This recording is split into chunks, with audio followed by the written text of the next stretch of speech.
வெண்முரசு. வெண்முகில் நகரம் 81. பகுதி 16. தொலைமுரசு 6. வாசிப்பது சந்தீப். மலர்களும் தாளங்களும் பட்டாடைகளும் குவிந்து கிடந்த இரு சிறிய அறைகளுக்கு அப்பால் பெரிய குளத்திற்குள் திறக்கும் வாயில் திறந்திருந்தது. அதற்குள் ஆடைகளின் வண்ணங்கள் ததும்பின. அன்னை காலை முதல் அங்கிருக்கிறார். வண்ணங்கள் நடுவே என்ற பானுமதி வாருங்கள் என சாத்யகியை உள்ளே அழைத்துச் சென்றாள். கூந்தலில் இருந்து சரிந்த செம்பட்டாடையை எடுத்து சுற்றிக் கொண்ட அசைவில் அவள் புதிய எழில் கொண்டாள். அசைவுகளில் அவளிடம் அத்தனை விரைவும் வளைவும் எப்படி தோன்றுகின்றன என சாத்யகி எண்ணிக்கொண்டான். அசையும் பெண் உடலாக தெரிபவளல்ல பிறிதொருத்தி. அசைவென்பது அவள் உள்ளம். மரத்தூண்களின் மேல் அலையலையாக வளைந்த உத்தரங்கள் கொண்ட வளைக்கூரையுடன் அமைந்திருந்த பெருங்கூடம் நிறைய பெண்கள் செறிந்திருந்தனர். பெரும்பாலானவர்கள் இளவரசியர். அனைவரும் ஒன்று போலிருப்பதாக முதலில் தோன்றியது. பின்னர் குலங்களாக முகங்கள் தெரிந்தன. பின்னர் அவன் சந்திரிகையையும் சந்திரகலையையும் அடையாளம் கண்டு கொண்டான். சந்திரிகையின் தோளில் சாய்ந்து சந்திரகலை துயின்று கொண்டிருந்தாள். அன்னையரும் அரசகுலப் பெண்டிரும் சேடியரும் என எங்கும் பெண்ணுடல்கள். மின்னும் அணிகள், நெளியும் ஆடைகள், வளையல்களும் சதங்கைகளும் மேகலைகளும் குலுங்கின. பெண்குரல்கள் இணைந்தபோது ஆலமரத்தின் பறவை கூச்சல் போலவே கேட்டது. அதன் நடுவே காந்தாரி முகம் புன்னகையில் விரிந்திருக்க இரு கைக்குழந்தைகள் போல பெரிய வெண்கரங்களை மடிமேல் வைத்துக் கொண்டு அமர்ந்திருந்தாள். அவள் உடலை புன்னகை செய்து கொண்டிருப்பதாக தோன்றியது.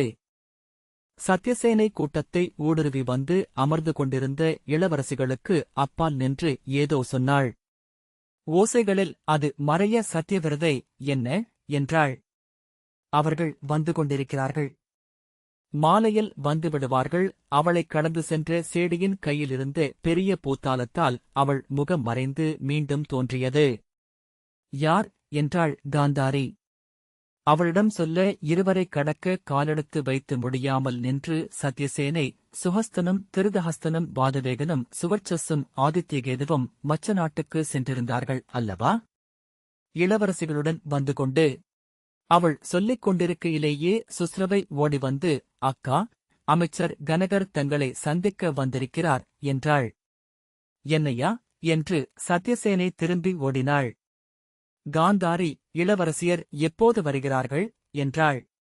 அதற்கு யாரும் மறுமொழி சொல்வதற்குள் தேஸ்ரவை மறுபக்கம் வந்து, சுதேஷ்ணை எங்கே? அங்கே கேட்கிறார்கள் என்றாள். இங்கில்லை என்றனர். ஒரு பெண் எழுந்து பானுமதியின் அருகே வந்து, அக்கா, உங்களைத்தான் பேரமைச்சர் சௌனகரின் தூதர் கேட்டுக்கொண்டே இருந்தார் என்றாள். பானுமதியைப் போலவே வெண்ணிறமான கொழுத்த உடலும் பெரிய கைகளும் உருண்ட முகமும் கொண்டிருந்தாள். சிறிய உதடுகளும் கண்களும் சேர்ந்து எப்போதுமே சிரித்துக் கொண்டிருப்பவள் போல காட்டின. பானுமதி, என்னையா? நான்தான் அவரை மாலைக்கு முன் சந்திப்பதாக சொல்லியிருந்தேனே என்றபின் இவள் என் தங்கை அசலை. இளவல் துச்சாதனரை மணந்திருக்கிறாள் என்றாள். அசலை வணங்குகிறேன் யாதவரே என்றாள். என்னை அறிவீர்களா என்றான் சாத்யகி. மிக நன்றாகவே அறிவேன் என்று சொன்ன அசலை சிரித்து, சற்று முன்புதான் நீங்கள் அந்த பெருங்குளத்தில் நின்றிருப்பதை பார்த்தேன். கேட்டு தெரிந்து கொண்டேன் என்றாள். ஆம், நின்றிருந்தேன். உங்களை நான் பார்க்கவில்லை அசலை. நீங்கள் ஒட்டுமொத்தமாக பெண்களை பார்த்தீர்கள். நாங்கள் எவரையும் தனியாக பார்க்காமலிருப்பதில்லை யாதவரே. உங்களைப் பற்றி நிறைய சொன்னார்கள். உங்கள் 5 அடிமை முத்திரைகளை அறியாத பெண்களே இங்கில்லை என்றாள். பானுமதி, சும்மா இரடி என அதட்டி, இவள் சற்று மிஞ்சிப் போய் பேசுவாள் என்று சாத்யகியிடம் சொன்னாள். சாத்யகி, அது அவர்களை பார்த்தாலே தெரிகிறது என்றான். நான் அரசவையில் பேசுவதற்கு பயிற்சி எடுத்திருக்கிறேன் என்றாள் அசலை. போதும் என்றாள் பானுமதி. இங்கே எழுந்து வராதே, அங்கே அரசின் அருகே அமர்ந்துகொள் என்று சொன்னேன் அல்லவா? அசலை, எவ்வளவு நேரம்தான் அமர்ந்திருப்பது? பேரரசிக்கு தன் மைந்தரின் மணமக்களை எண்ணி எண்ணி கைசலிக்கவில்லை. என்னையே 4-5 முறை எண்ணிவிட்டார்கள். எண்ணிக்கை தவறித்தவறி மைந்தர்களின் மணமகள்கள் இப்போது பெருகிப் போயிருப்பார்கள் என்றாள். பானுமதி, நீயும் மடிநிறைய மைந்தரைப் பெற்றால் தெரியும் என்றாள். அசலை சாத்யகியை நோக்கிய பின் நாணத்துடன் சிரித்து பெற்றுக்கொள்ள வேண்டியதுதான். இங்கே அரண்மனையில் நமக்கென்ன வேலை என்றாள். பேரரசி நம் குரலை கேட்டுவிட்டார்கள். சாத்யகியை பானுமதி பெண்களினூடாக காந்தாரி அருகே அழைத்துச் சென்றாள். அன்னையே, இளையயாதவரின் அணுக்கர் சாத்யகி என்றாள். காந்தாரி உரக்கச் சிரித்தபடி கைகளை நீட்டி, என் அருகே வாமைந்தா. இத்தருணத்தில் என்னருகே நீ அல்லவா இருக்க வேண்டும்? உன் குழலணிந்த நீலப்பீலியைத்தான் தொட்டுக்கொண்டே இருந்தேன் என்றாள். நான் சாத்யகி அன்னையே. இளைய யாதவரல்ல என்றான். நீங்கள் வேறு வேறா என்ன? வா என்று காந்தாரி அவன் தலையை இரு கைகளாலும் பற்றி முடியை வருடினாள். என்னருகே இருமைந்தா. நான் மகிழ்ச்சியால் இறந்தால் அது அவன் அருளால்தான் என்று துவாரகைக்குச் சென்று என் குழந்தையிடம் சொல். பானுமதி, அன்னை துயின்றே பல நாட்களாகின்றன என்றாள். எப்படி துயில்வது? பெண்ணாகி வந்தால் அன்னையாகி பெருக வேண்டும். மைந்தர் சூழ அமைய வேண்டும். நான் இனி எதை விழைய முடியும்? என் மைந்தர் அஸ்தினபுரியை நிறைத்துவிட்டனர். அவர்களின் மைந்தர்கள் பாரத வருஷத்தை நிறைத்து விடுவார்கள் என்றாள் காந்தாரி. கேட்டாயா இளையோனே? நேற்றெல்லாம் இந்தக் கூடத்தில்தான் இருந்தேன். என்னால் படுக்கவே முடியவில்லை. களைப்பு தாழ முடியாமல் படுத்தால் ஓரிரு சிறிய கனவுகளுக்குப் பின் விழிப்பு வந்துவிடும். பின்னர் என்னால் துயில முடியாது. இங்கே கூடம் முழுக்க ஓசைகள். எப்படி துயில்வது? என்ன சொன்னேன் என்று அவளே தொடர்ந்தாள். நேற்று நான் ஒரு கனவு கண்டேன். பீமசேனன் இங்கே வந்து என்னை வணங்குகிறான். அவனுடைய உடல் மணத்தை என்னால் உணர முடிந்தது. இந்தக் கூடம் முழுக்க பெண்கள். என் 100 மைந்தர்களின் மணமக்கள். சிரிப்பும் பேச்சும் ஆடையணிகளின் ஓசையுமாக. நான் அவனிடம் மைந்தா, என் மணமகள்களை வாழ்த்து என்று சொன்னேன். அவன் இவர்களை வாழ்த்தினான். சாத்யகி, அவரும் இன்னும் சில நாட்களில் வந்துவிடுவார் அல்லவா என்றான். நான் அதை விதுரரிடம் கேட்டேன். இங்கே துச்சளையின் திருமணம் நிகழும்போது பாண்டவர்களும் அவர்களின் மணமகள்களும் இருப்பதல்லவா நன்று என்று. அவர்கள் தங்கள் அரசியின் நகர்நுழைவை இந்த மண நிகழ்வுடன் கலக்க விழையவில்லை என்றார். இன்று காலைதான் யாதவரசி வந்திருப்பதை அறிந்தேன். அது மூதனையரின் அருள்தான். அவளும் என் மகளுக்கு அன்னை. அவளுடைய வாழ்த்தும் தேவை. அவளை என்னை வந்து சந்திக்கும்படி சொல்லி செய்தி அனுப்பினேன். பானுவை அனுப்பி அவளை அழைத்து வரவேண்டும். என் மைந்தரின் மணமகள்களை அவளும் காண வேண்டும். சாத்யகி, ஆம் என்றான். காந்தாரி சிரித்து, இத்தனை பெண்களுடன் எப்படி இருக்கிறது அரண்மனை என்று சத்யயிடம் கேட்டேன். வண்ணத்துப் பூச்சிகள் வந்து குவிந்தது போலிருக்கிறது என்றாள். காதுகளாலேயே என்னால் வண்ணங்களை அறிய முடிகிறது என்றாள். கை நீட்டி, அவள் எங்கே? அவந்தி நாட்டு இளவரசி அபயைதானே அவள் பெயர் என்றாள். பானுமதி, ஆம், இங்கிருக்கிறாள் அன்னையே என்றாள். காந்தாரி கையை வீசி, நேற்று நான் கண்கட்டை அவிழ்க்க வேண்டும் என்று சொன்னாளே அவள் என்றாள். பானுமதி, அவள் இளையவள் மாயை என்றபின் மாயையை நோக்கி எழுந்து வரும்படி கையசைத்தாள். மாயை எழுந்து வந்து அருகே நிற்க அவளை இடைவளைத்துப் பிடித்து, கணவனுக்காக ஏன் கண்களை கட்டிக்கொள்ள வேண்டும் என்கிறாள். நான் சொன்னேன், எல்லா மனைவியருமே கணவனுக்காக கண்களை கட்டிக்கொண்டவர்கள் அல்லவா என்று சிரித்தாள் காந்தாரி. மாயை இடையை நெளித்து சாத்யகியை நோக்கி சிரித்தாள். கணவனிடம் கண்ணை கட்டிக்கொண்டிருக்கலாம், வாயை கட்டிக்கொண்டிருக்கக் கூடாது என்று அறிவுரை சொன்னேன். என்ன சொல்கிறாய் என்றாள் காந்தாரி. சாத்யகி, நான் எதையும் அறியேன் அன்னையே என்றான். இவர்களெல்லாம் மாளவ குலத்தினர். அவந்தி அரசு மாளவத்தின் துணையரசாகத்தான் முற்காலத்தில் இருந்தது. மாளவத்தின் கொடி வழியில்தான் விந்தரும் அனுவிந்தரும் வந்திருக்கிறார்கள் என்றாள் காந்தாரி. சாத்யகி, அனைவரும் பார்க்க ஒன்றே போலிருக்கிறார்கள் என்றான். காந்தாரி, அப்படியா? நான் தடவிப் பார்த்தே அதைத்தான் உணர்ந்தேன் என்றாள். உடல் குலுங்கச் சிரித்து, ஆனால் இவர்களுக்குள் எத்தனை வேறுபாடுகள்! அவந்தியே விந்தியமலை அடிவாரத்தில் ஒரு சிறிய நாடு. அது தட்சிண அவந்தி உத்தர அவந்தி என இரு நாடுகளாக பிரிக்கப்பட்டிருக்கிறதாம். ஆகவே இவர்கள் இரு நாட்டினராக உணர்கிறார்கள் என்றாள்.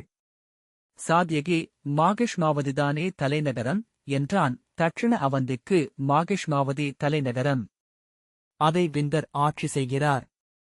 உத்தர அவந்திக்கு புதியதாக ஒரு நகரை உருவாக்கியிருக்கிறார்கள், உஜ்ஜயினி.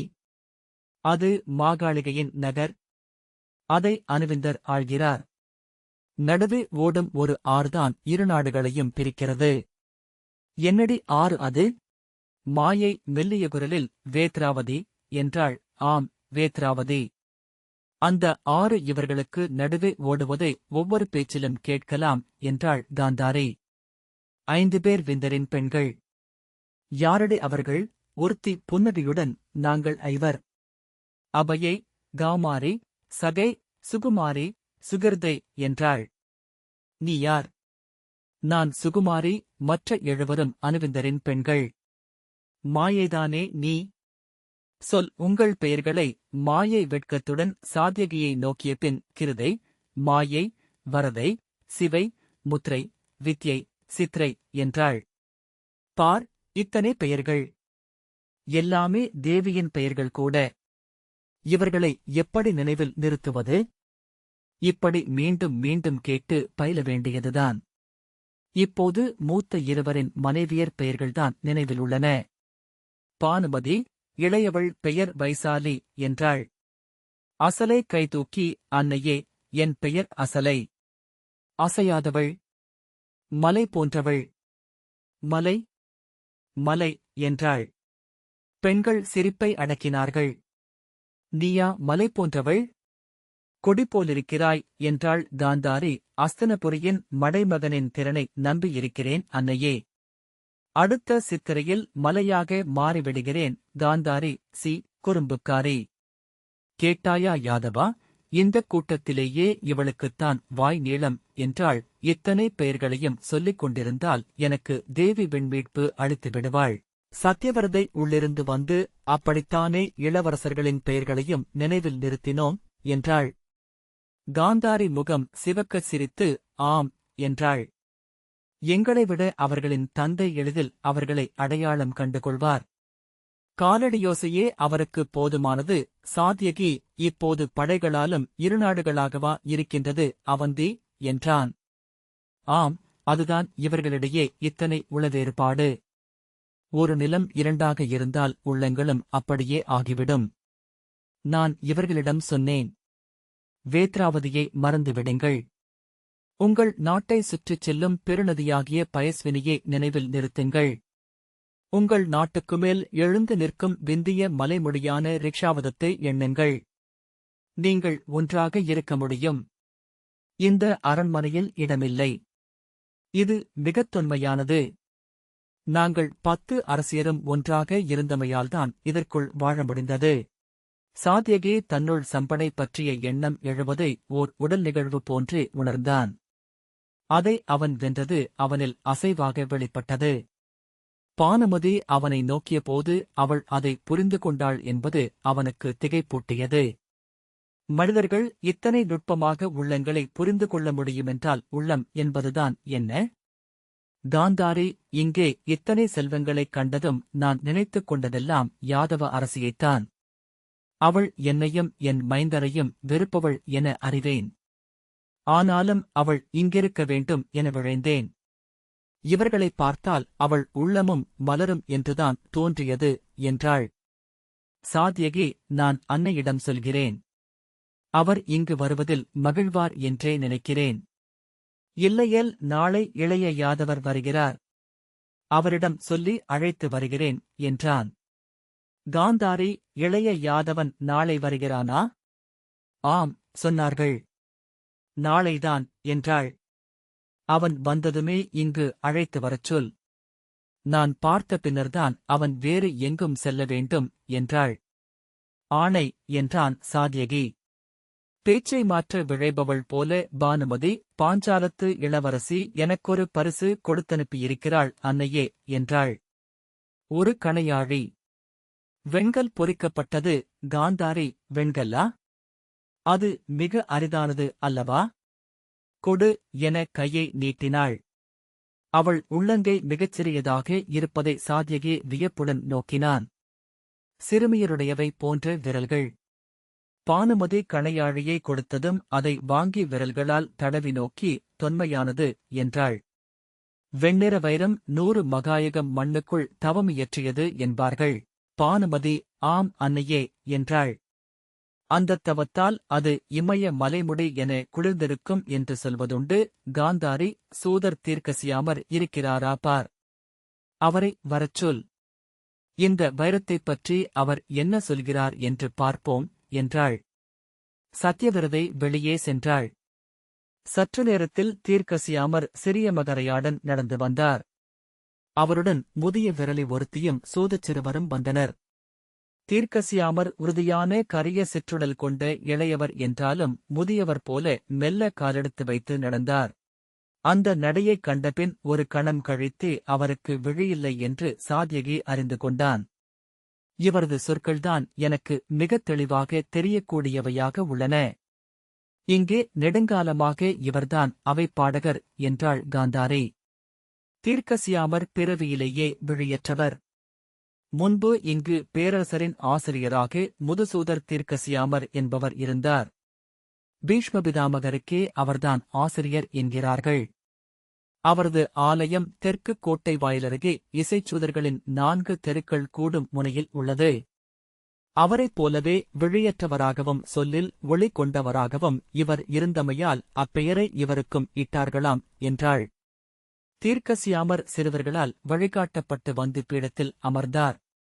காந்தாரி அவரை வணங்கி முகமன் சொன்னதும் கைதூக்கி வாழ்த்தினார். ஓசைக்காக அவர் செவி திருப்பியதனால் சாத்யகியின் முன் அவரது முகம் தெரிந்தது. விழியிழந்த முகத்தில் எவருக்கும் என்றில்லாத பெரும்புன்னகை ஒன்றிருந்தது. காந்தாரி, இவருக்கு நுண்ணிய இசை தெரியவில்லை என்று பேரரசர் சொல்வார். இசை கேட்கும் செவிகளும் எனக்கில்லை. ஆனால் பாரத வருஷத்தின் அனைத்து அரசர்களின் குலவரிசைகளையும் இந்நிலத்தின் அனைத்து நதிகளையும் மலைகளையும் இவர் அறிவார். இவர் அறியாத மானுடர் எவருமில்லை என்கிறார்கள். ஆனால் மற்றவர்கள் மனிதர்களை பார்த்துக் கொண்டிருக்கிறார்கள். தீர்க்கசியாமர் மட்டும் தன்னந்தனிமையில் ஓர் உச்சிமலை முடியில் அமர்ந்து பாரத வருஷத்தை ஒட்டுமொத்தமாக நோக்கிக் கொண்டிருக்கிறார் என்று சொன்னாள். நான் இங்கிருந்து இவரது கண்கள் வழியாக பாரத வருஷத்தை பார்த்துக் கொண்டிருக்கிறேன். தீர்க்கசியாமரைப் பற்றிய புராணங்களை கேட்டிருக்கிறேன் என்றான் சாத்யகி. ஆம் இளவரசே. பாரத வருஷம் முழுக்க சூதர்களால் பாடப்படுபவர் தீர்க்கசியாமர். இன்று அவரை இங்குள்ள இசைச்சூதர்கள் சுவர்ணாக்ஷர் என்று வழிபடுகிறார்கள். பிறப்பிலேயே விழியற்றவராக இருந்தார். 7 மாத குழந்தையாக இருக்கும் வரை குரல் எழவில்லை. அவரது அன்னை அவர் இறப்பதே முறை என எண்ணிக்கொண்டு சென்று புராணகங்கையின் காட்டில் ஒரு தேவதாரு மரத்தின் அடியில் வைத்துவிட்டு வந்துவிட்டாள். அந்த மரத்தில் வாழ்ந்த கந்தர்வனாகிய தீர்க்கநீலன் குழந்தையைப் பார்த்து இறங்கி வந்து கையிலெடுத்துக் கொஞ்சி தன் இதழ் எச்சிலால் அமுதூட்டினான். விட்டுவிட்டுச் சென்ற அன்னை மனம் பொறாது திரும்ப ஓடிவந்தபோது குழந்தையின் அருகே ஒரு மகரையாழ் வடிவ களிப்பாவை இருந்தது. அதை யார் வைத்தார்கள் என்று அவளுக்குத் தெரியவில்லை. அதை குழந்தையுடன் சேர்த்து எடுத்துக் கொண்டு வந்தாள். அந்த யாழுடன் மட்டுமே குழந்தை விளையாடியது. அதனுடன் மட்டுமே பேசியது. அது வளர வளர யாழும் வளர்ந்தது. அதன் நரம்புகளுக்கேற்ப அதன் கைகளும் மாறின. இரவும் பகலும் அவருடன் அந்த யாழ் இருந்தது. கற்காமலேயே பாரத வருஷத்தின் அத்தனை கதைகளும் அவருக்குத் தெரிந்தன. பயிலாமலேயே அவரது விரல் தொட்டால் யாழ் வானிசையை எழுப்பியது. அவர் சிதையேறிய போது உடன் அந்த யாழையும் வைத்தனர். அனல் எழுந்ததும் பொன்னிறமான புகை எழுந்தது. பொற்சிறகுகளுடன் வந்த தேவர்கள் அவரை விண்ணுக்குக் கொண்டு சென்றனர். அங்கே அவருக்கு பொன்னாலான விழிகள் அமைந்தன. கலைமகளை அவ்விழிகளால் நோக்கியபடி அவள் சபையில் அமர்ந்திருக்கிறார் என்பது புராணம். கலைமகளின் அவையில் அவருக்கு சுவர்ணாக்ஷர் என்று பெயர் என்றார் தீர்க்கசியாமர். இளமையிலேயே நானும் விழியெழுந்திருந்தேன். செவிச்சொற்களாக உலகை அறிந்தேன். ஆகவே என்னை 3 வயதில் அவரது ஆலய முகப்பில் அமரச் செய்து அங்குலிசேதனம் செய்தனர். அவர் தன் கைகளைக் காட்டினார். கட்டைவிரலை கையுடன் இணைக்கும் தசை வெட்டப்பட்டு விரல் முழுமையாக மறுபக்கம் விலகிச் சென்றிருந்தது. தீர்க்கசியாமரின் கைகளைப் போலவே கைகளை வெட்டிக் கொள்வதை நாங்கள் அங்குலிசேதனம் என்கிறோம். என் கையாழுக்கு மட்டுமே உரியது யாதவரே. யாழின் அனைத்து நரம்புகளையும் கையை அசைக்காமலேயே என்னால் தொட முடியும். சாத்யகி, இவ்வழக்கம் இங்கு பல சூதர்களிடம் உண்டு என்று கேட்டிருக்கிறேன் என்றான். அனைவரும் இதைச் செய்வதில்லை. பாடலன்றி வேறொரு வாழ்க்கையில்லை என்னும் இசை நோன்பு கொண்டவர்களுக்குரியது இது. இவர்கள் என் அன்னையும் இளையோரும். நான் இந்த யாழன்றி துணையில்லாதவன். என் அங்குலிசேதனம் நிகழ்ந்த அன்று நான் ஒருவனைக் கண்டேன் என்றார் தீர்க்கசியாமர். கண்டீரா என்று சாத்யகி கேட்டான். ஆம், கண்டேன். மிக உயரமானவன். மார்பில் செம்பொற்கவசமும் காதுகளில் செவ்வைரக் குண்டலங்களும் அணிந்திருந்தான். அவன் முகமோ விழிகளோ உடலோ எனக்கு தெளிவாகத் தெரியவில்லை.